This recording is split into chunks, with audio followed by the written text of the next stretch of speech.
ketika Al-Quran turun ke dada Nabi, maka Nabi jadi makhluk paling mulia. Ketika Al-Quran turun di Mekah Madinah sekarang menjadi pusat orang teramai di dunia. Bahkan 1 detik pun tidak ada orang yang tidak ke sana. Mesti ada. Kalau udah nggak ada yang zikir di Masjidil Haram, kiamat sudah. Kiamat sudah. Setiap saat ada orang di sana zikrullah. Nah, maka tidak ada. Ini hati-hati Pak yang mau umroh, yang mau haji. Setiap tawaf itu ada wali-wali Allah yang tawaf. Kita aja nggak tahu. Maka hati-hati, berbaik sangka, banyak zikir. Amalannya wali cuma 1, zikir, udah itu aja, nggak lebih. Maka kalau pergi ke sana, segera zikir yang banyak.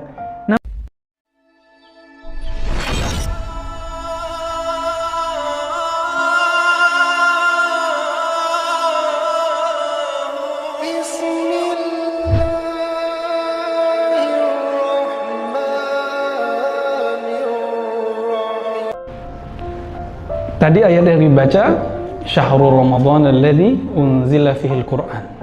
Jadi kapan Quran turun? Nah, ini turunnya ini yang ditanyakan. Maka dijawab oleh Allah, turunnya Al-Quran pada Syahrul Ramadan, bulan Ramadan. Tapi tidak disebutkan tanggalnya berapa, malam keberapa. Kita cek Sahih Muslim ketemu, tapi cuma harinya. Apa kata Nabi? Kenapa berpuasa hari Senin? Nabi menjawab, dzaka yaumun wulidtu fi.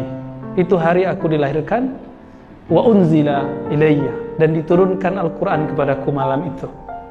Berarti malam Lailatul Qadar saat itu malam Senin. Jadi Ahad malam Senin. Nggak ketemu tanggalnya, cuma disebutkan begitu. Kita buka lagi kitab. Sudah pernah dengar belum kitab judulnya Musnad Ahmad? Pernah dengar? Barusan ya. Sebagian sudah pernah dengar ya. Imam Ahmad, guru Imam Bukhari, murid dari Imam Syafi'i, meriwayatkan dari Ibnul Asqa bahwa Nabi SAW mengatakan nuzilat suhufu Ibrahim, diturunkan suhuf itu lembaran, bukan mushaf, lembaran wahyu kepada Nabi Ibrahim pada hari Sittin Madayna min Ramadan, di hari ke-6 yang telah berlalu di Ramadan. Berarti kalau hari ke-6 udah lewat, hitungannya berapa? Udah lewat 6 hari. Malam ke-7. Ganjil ya. Di riwayat Imam Ahmad juga disebutkan Taurat turun, disebutkan di situ hari ke-12 malam 13. Kemudian Injil turun setelah itu lagi 18, berarti malam 19. Wa unzilatil furqan, wa unzilal furqan, diturunkan Al-Quran, disebut juga Al-Furqan, li 24, pada malam yang sudah lewat 24 malam. Berarti malam ke-25 baru nyambung. Inna anzalnahu fi lailatul qadar, sesungguhnya kami turunkan Al-Quran pada malam Lailatul Qadar. Lailatul Qadar bukan sebelum 20, tapi setelah 20 gitu. Tapi kenapa Taurat, Injil kok diturunkan malam 18 atau 17? Berarti dulu Lailatul Qadar pernah juga malam sebelum 20. Kok ada yang di awal, di malam ke-7? Berarti dulu di masa para nabi terdahulu Lailatul Qadar juga ada sebelum. Nah, di zaman Nabi Muhammad SAW, Lailatul Qadar itu malam ke-25. Tapi riwayatnya kadang-kadang 27. Akhirnya digabung oleh para ulama, ya sudah malam ganjil. Repotnya kalau Muhammadiyah sama pemerintah beda. Muhammadiyah sudah puasa duluan, pemerintah dalam tim isbat puasanya hari esok. Wah, ini ganjilnya ada 2 nih. Gimana caranya? Oh, di situ ada jawaban lagi, Pak. Hamba yang memberhalakan Lailatul Qadar atau yang menyembah Allah yang memuliakan Lailatul Qadar. Kita ibadah karena iming-imingan 1000 bulan atau kepada Allah yang memuliakan malam itu. Allah yang memuliakan. Maka imam di Mekah dulu ada namanya Syekh Ahmad Zaini Dahlan, guru dari pendiri Muhammadiyah. dulu dari pendiri NU, dulu dari pendiri semua gerakan-gerakan di Indonesia. Gurunya di Mekah namanya Sayyid Ahmad Zaini Dahlan. Apa kata beliau? Man arafallah fa kullu lailatin lailatul qadar. Siapa yang sudah kenal bagaimana Allah itu, semua malamnya seperti Lailatul Qadar. Dia rajin mengejar Lailatul Qadar setiap malam. Bukan hanya nunggu malam 21, 23, 25, 27, 29. Maka kita ini hamba Qadar atau hamba Al-Qadir, Allah yang Maha Kuasa. Itu aja pertanyaannya ya. Bagaimana proses turunnya? Anzal, turun itu mesti dari atas ke bawah. Ya kan? Sedangkan Allah itu tidak butuh tempat. Ketika disebut Allah bersemayam di atas aras, hanya Dia yang tahu maknanya. Itu akidah Ahlussunnah. Ya, mikir-mikirin itu udah keluar dari manhaj Ahlussunnah. Ya, maka kita serahkan maknanya kepada Allah. Orang yang mengatakan Allah begini-begini itu udah gak benar lagi. Dia mulai memikirkan zat. Ibnu Abbas mengatakan la tafakkaru fi dzatillah, jangan pikirkan zat Allah. Apa kata Allah? Allah ciptakan al-qalam yang disebutkan tadi di al-alaq bil qalam, ya, dengan al-qalam. Apa kata Allah kepada al-qalam? Wahai qalam, uktub. Lalu bertanyalah al-qalam. Jadi al-qalam itu arti harfiahnya apa? Pena. Tapi itu bukan pena yang kita punya itu. Ini pena gaib. Bukan pena yang ada tintanya itu, ya, bukan yang mereknya macam-macam itu, bukan ya. Itu apa mereknya itu? Nggak tahu ya. Snow Woman. Oke. Kalau Snow Woman kan nggak ada. Ketika Allah mengatakan uktub, tulislah wahai qalam. Apa kata qalam? Fama aktub. Apa yang akan aku tulis ya Allah? Dijawab oleh Allah Ta'ala, uktub bismillahirrahmanirrahim. Tulislah bismillahirrahmanirrahim. Nah, disitulah ternyata ayat pertama bukan Iqra, tapi Bismillah. Di Lauh Mahfuz sana. Itu sebabnya ulama ahli qiraat semua. Jadi nanti kalau adik-adik ini yang kecil-kecil, kalau bapak ini kan sudah gak ada waktu belajar qiraat ya. Semoga nanti adik-adik ini ada yang belajar qiraat. Nanti kalau mau belajar di Indonesia ada namanya IIQ, PT IQ. S1, S2, S3 khusus qiraat. Ada. Ulamanya masih banyak. Ya, ada Dr. Ahmad Fatwani punya sanad kepada Rasulullah silsilah dari gurunya sampai ke Nabi. Beliau itu nomor keberapa ya? 33 atau 34. Jadi masih ada. Ya, ada Kiai Ahsin Sakhar. Itu syekh yang ngajinya di Timur Tengah digabungkan dengan ilmunya yang ada di negeri kita, jadilah mix dan luar biasa. Sampai hari ini mereka tidak pernah pikun. Karena ilmu Quran ada di tubuhnya. Apa kata Allah? Ini hadza dzikrun mubarak. Ini adalah peringatan Allah yang mubarak. Apa arti mubarak? Berkah. Maka siapa yang membacanya diberkahi. Siapa yang menyimpan di rumahnya lalu dia baca diberkahi. Pasti diberkahi. Satu kali saya lagi susah hidup saya. Ya, lagi susah. Susah tapi pikiran saya nggak susah. Hidup aja yang susah, mah hidup ini susah. Ya, hidup ini memang begitu. Kalau nggak susah nggak hidup namanya. Ya. Maka kita harus kena macet, pergi, pulang.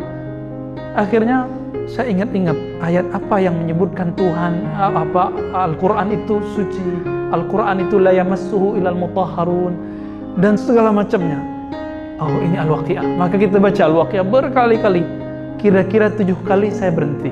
Saya berdoa, ya Allah yang menurunkan Al-Quran ini, mudahkan hidupku. Besok tiba-tiba ada orang datang bawa rezeki. Ya, tapi kalau antum yang coba saya nggak tahu. Ampuh nggak ya? Itu kejadian Pak. Dan Allah beri seberapa saya butuh. Saya butuh berapa dikasih segitu. Coba saya kayaknya butuh, kebutuhannya kayaknya harus begede ya, biar pemberiannya gede ya. Kenapa? Setiap orang membacanya maka dia diberkahi. Setiap orang membacanya diberkahi. Faham tidak faham diberkahi. Suatu kali Imam Ahmad bermimpi bertemu Allah. Ya Rabb, kaifa ataqarrabu ilaik? Bagaimana cara aku mendekatkan diri kepada Engkau? Dijawab oleh Allah, mimpi bertemu Allah benar ya. Karena syaitan, jangankan kepada Allah, mimpi ketemu Nabi, syaitan tidak bisa menyerupakan Nabi. Hadis Sahih Bukhari, hadis sahih. Apa kata Allah? Bikalami, yaitu dengan kalamku. Imam Ahmad bertanya, paham atau tidak paham wahai Rabb, ya Rabb? Apa kata Allah Ta'ala? Kamu faham, tidak faham, kamu bisa dekat kepadaku. Maka di bulan Ramadan, ini bulan ngejar khataman. Khatam aja. Nabi SAW dalam hadis Imam Bukhari disebutkan, beliau setiap malam itu mengkhatamkan Al-Quran kepada Jibril alaihissalam.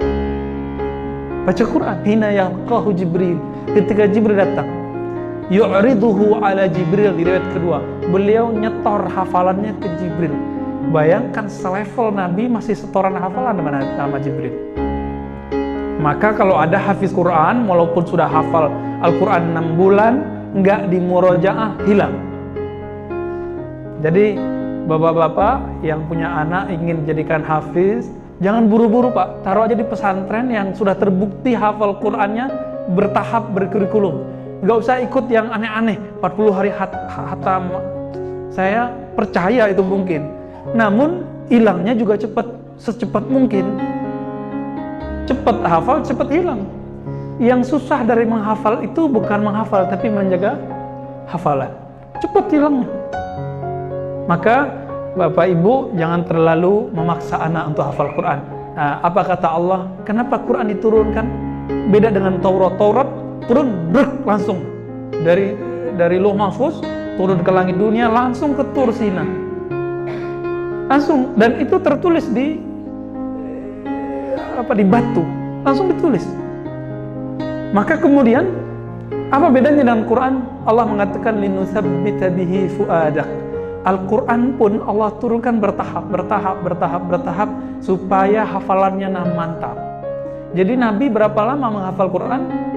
20 tahun lebih. Jadi jangan bangga hafal Quran 6 bulan. Maka seumuran Bapak itu masih bisa hafal Quran. Abu Bakar umur berapa menghafal Quran? Umur 60 Pak. Umur 60-an baru, bukan, umur 50-an ya, 50 hafal Quran. Itu pun bertahap. Nabi wafat baru khatam Quran semua.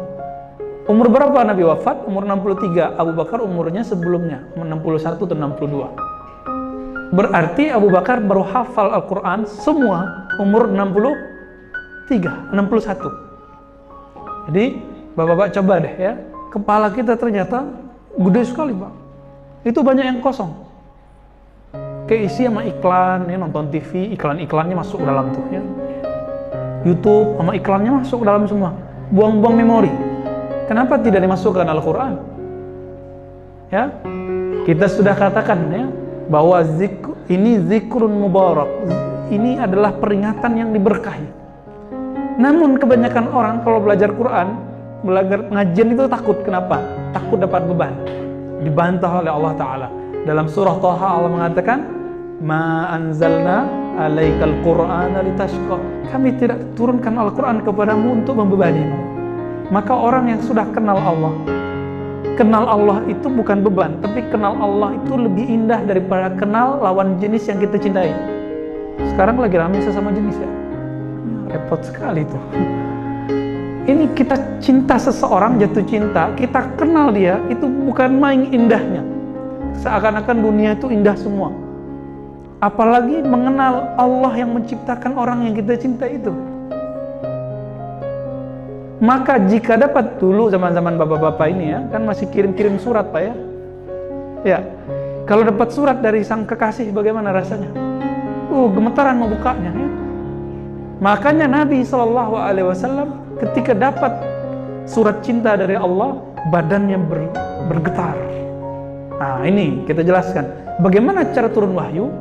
Allah ngomong kepada Lauh Mahfuz, kepada Al-Qalam, ditulislah di sana semua. Jadi yang tertulis di sini persis seperti di sana.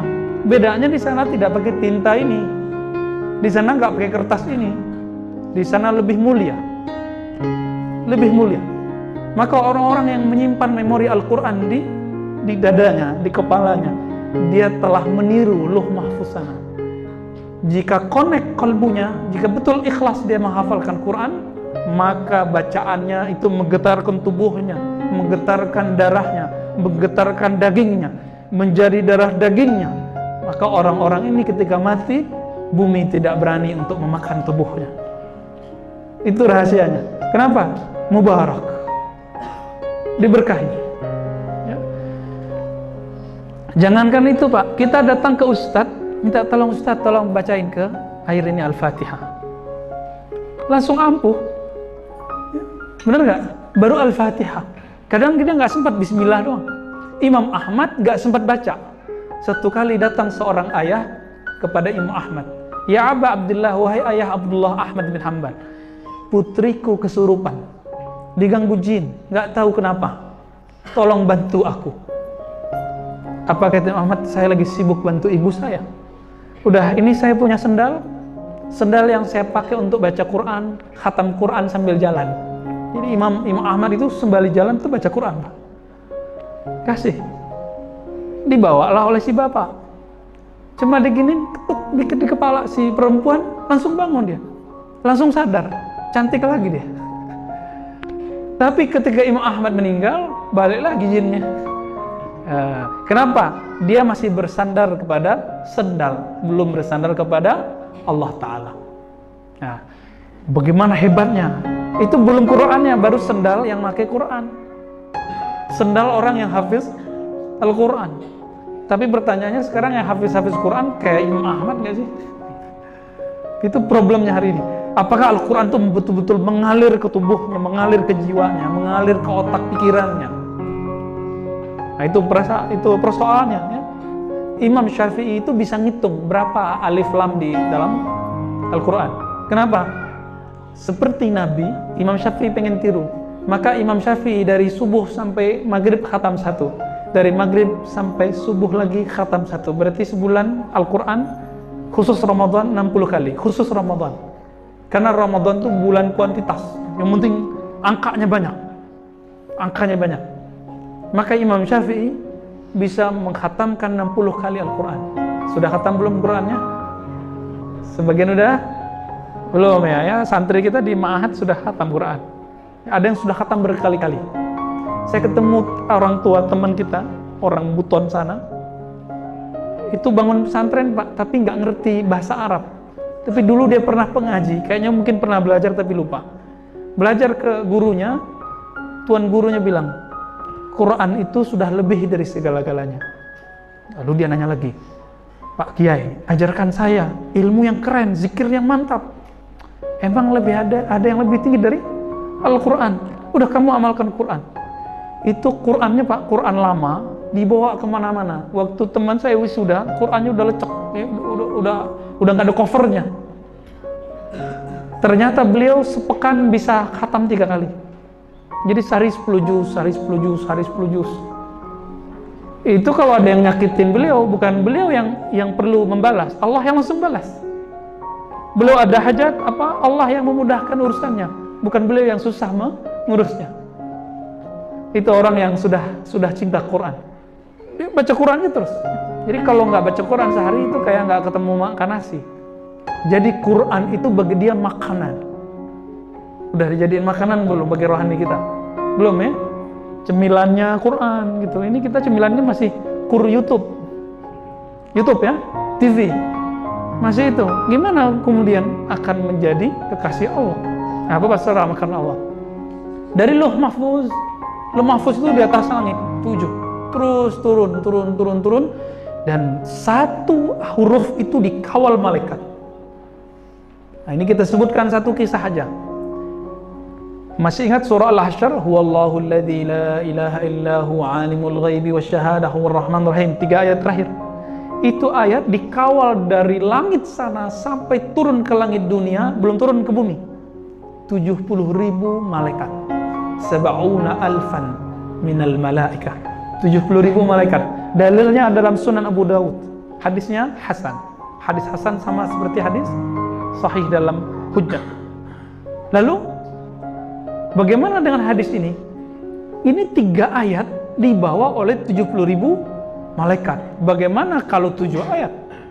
Bagaimana kalau semua Al-Quran? Ayat yang pendek, 4 ayat doang, tapi itu lebih banyak lagi.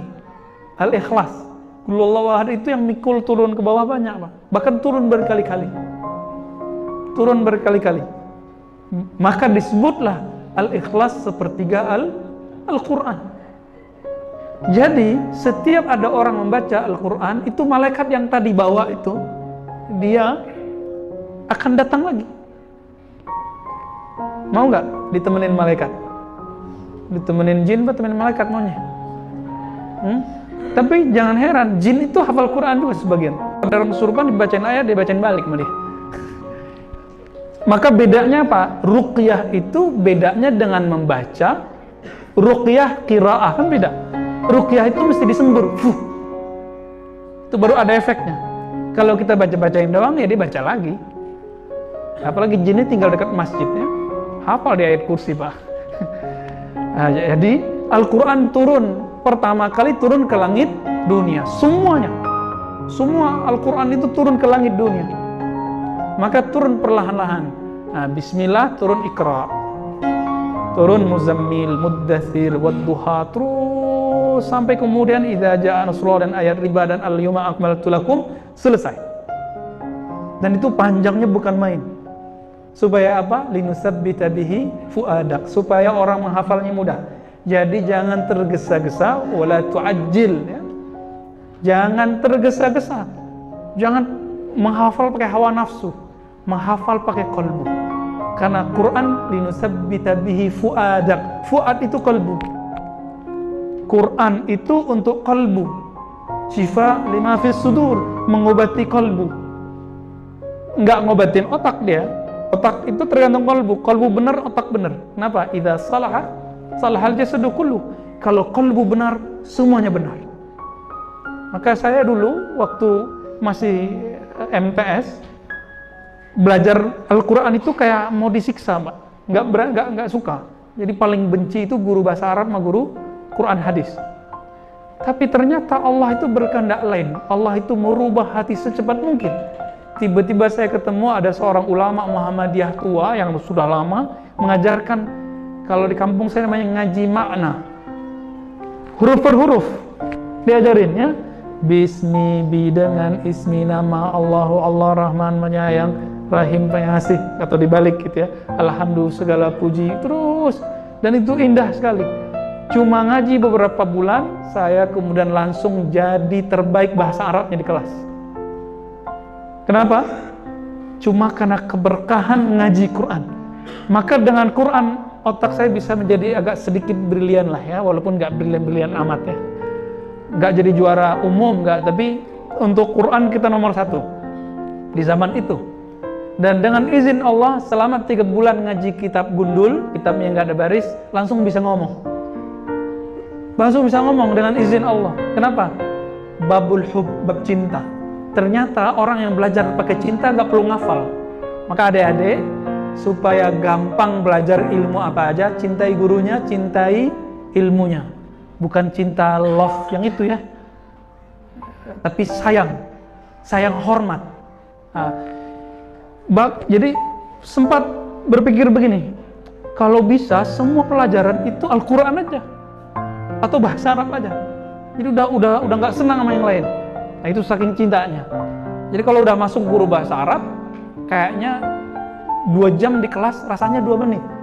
Tapi kalau udah masuk guru bahasa lain, 2 jam rasanya 2 menit rasanya 2 jam, Pak. Nah, di situ mulai mahnya muncul, ya. Apalagi belajar yang lain-lain. Nah, Bapak Saudara, karena Allah, kalau kita punya anak, ajarkan dia cinta kepada ilmunya. Nah, nanti ilmunya itu nggak perlu dia capek-capek ngafal. Cukup ingat dia cinta, langsung semuanya masuk. Semuanya masuk. Dan Nabi itu ternyata menghafal Quran dengan cinta. Nah, ini bagian akhir, ya. Nabi Muhammad SAW suatu kali didatangi oleh seorang laki-laki yang sedang itikaf, lalu kabur. Dari itikafnya bukan kabur pulang ke rumah, kabur menemui Nabi. Dulu orang itikaf itu pakai kelambu, khibah. Ternyata dia waktu zikiran mendengar ada orang dari dalam tanah baca surat Al-Mulk. Hadis ini riwayat Imam Tirmizi, hadisnya sahih. Hadisnya sahih. Kira-kira gimana? Kita lagi duduk-duduk, tiba-tiba dari dalam tanah ada yang baca Quran. Kaget nggak? Kabur nggak? Ternyata sahabat Nabi juga takut. Jadi sahabat Nabi takut juga sama suara-suara hantu itu ya. Suara tuyul apa gitu ya. Dulu namanya di Arab bukan begitu. Kabur ke Nabi, lalu ngos-ngosan nanya, "Ya Rasulullah, aku sedang duduk di dalam khiba'ku, dalam kelambuku ketika itikaf, tiba-tiba aku mendengar suara orang baca, Tabarakalladzi biyadihil mulk." Sampai selesai. Nabi tersenyum. Apa kata Nabi? Itu kamu itikaf, di situ dulu ada kuburan orang yang sering membaca di malam hari surah Al-Mulk. Maka Allah jaga dia dari azab kubur karena dia membaca surah Al-Mulk. Maka disebutkan oleh Imam Tirmizi, orang yang membiasakan baca Al-Mulk setiap malam, Allah bebaskan dia dari azab kubur. Kalau udah bebas azab kubur, pasti bebas azab neraka. Mau bebas dari azab kubur? Ya, kita sadar atau tidak, kita komen-komen di WA, itu udah banyak dosa di situ. Emosional, merasa paling benar, itu udah dosa Pak di situ. Apalagi kemudian belum jelas kebenarannya kita share ulang, itu udah ada dosa di situ. Kenapa? Sudah melanggar ayat Al-Hujurat ya. Fatabayyanu, maka tabayyunlah kamu. Kalau kita nggak tabayyun, kita sudah melanggar ayat. Dosa nggak melanggar ayat? Dosa. Haram nggak melanggar ayat? Haram. Maka hari ini umat Islam jika mau mengamalkan ayat, ayo tabayyun. Suka tabayun tentang berita apa aja. Ini barusan kita dengar Ustadz Arifin wafat gitu ya. Lah ya Allah, saya baru kemarin juga dapat fotonya. Beliau nggak meninggal kok. Cuma kalau Allah ambil, tapi nggak gitulah caranya kan. Ini apa maksudnya mereka itu? Kita tabayun. Apa saja tabayun? Tabayun.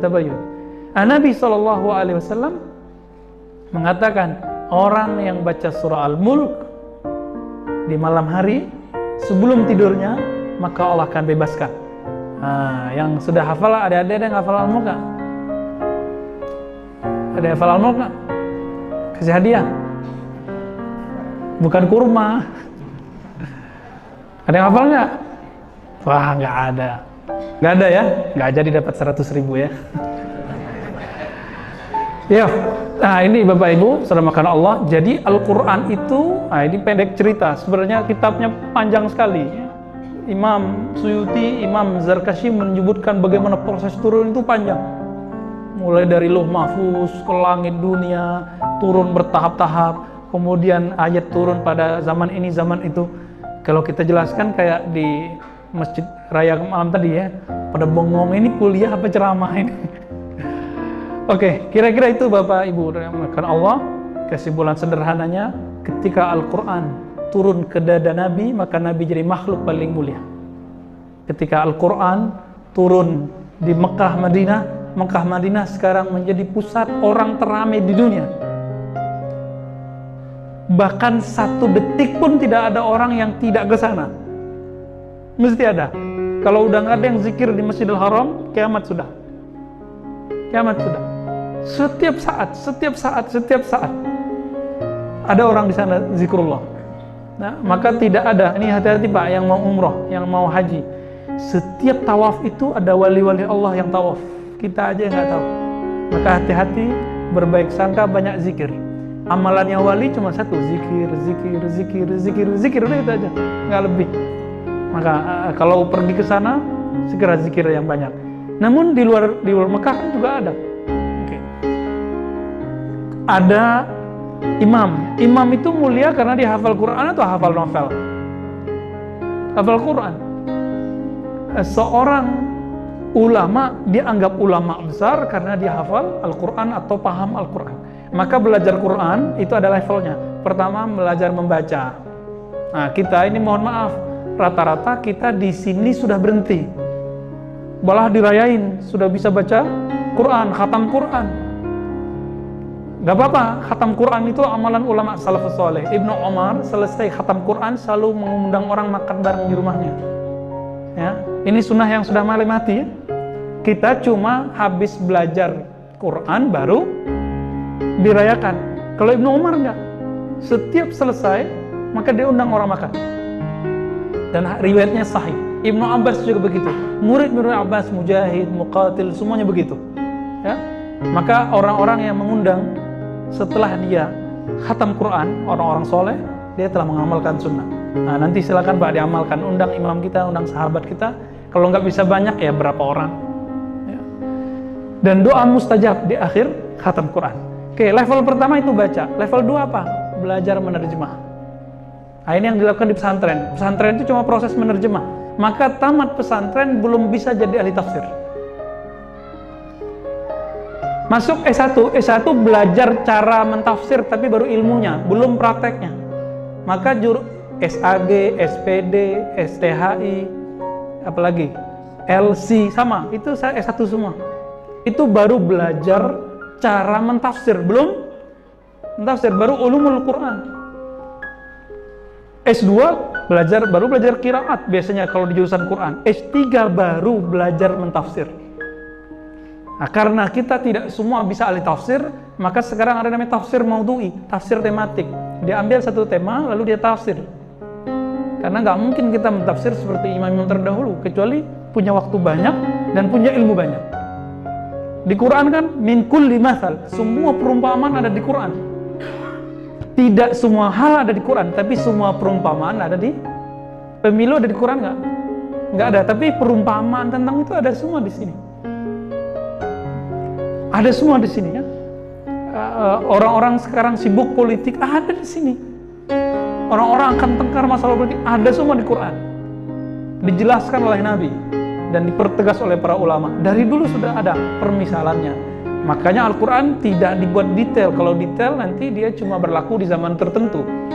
Ya, maka dibuat di umum sehingga berubah manusia. Yang berubah kan cuma peradabannya, tapi orangnya nggak berubah. Manusia itu ya makan, minum, tidur, menikah, punya anak, tidur gitu lagi dah. Ya, manusia di zaman Nabi makan nggak? Manusia di zaman kita makan, tidur, kita tidur juga. Mereka berjuang, kita berjuang. Kita bekerja, mereka bekerja. Sama persis. Yang manusianya nggak berubah, yang berubah penemuan-penemuannya. Nah, maka Al-Quran dibuat sebagus mungkin. Itu level 2. Level 3 tadi apa? Mulai mentafsir. Ya. Level inilah yang paling sedikit. Semakin ke atas semakin dikit. Itu sebabnya yang paling alim itu nggak banyak, karena cuma sedikit yang lolos ke situ. Ya mohon maaf teman-teman kita kadang baru S1 sudah berani nyalahin ahli tafsir, padahal dia mentafsir aja belum bisa. Bahkan yang nggak sekolah sama sekali berani nyalahin syekh ahli tafsir. Nah, kita kaget-kaget juga itu. Jadi Bapak Ibu kalau mau jadiin anaknya ulama, nah itu levelnya. Menerjemah, baca, menerjemah, menafsir. Ya. Demikian dari saya, semoga bermanfaat. Kalau ada tanya jawab boleh pakai kertas, boleh langsung.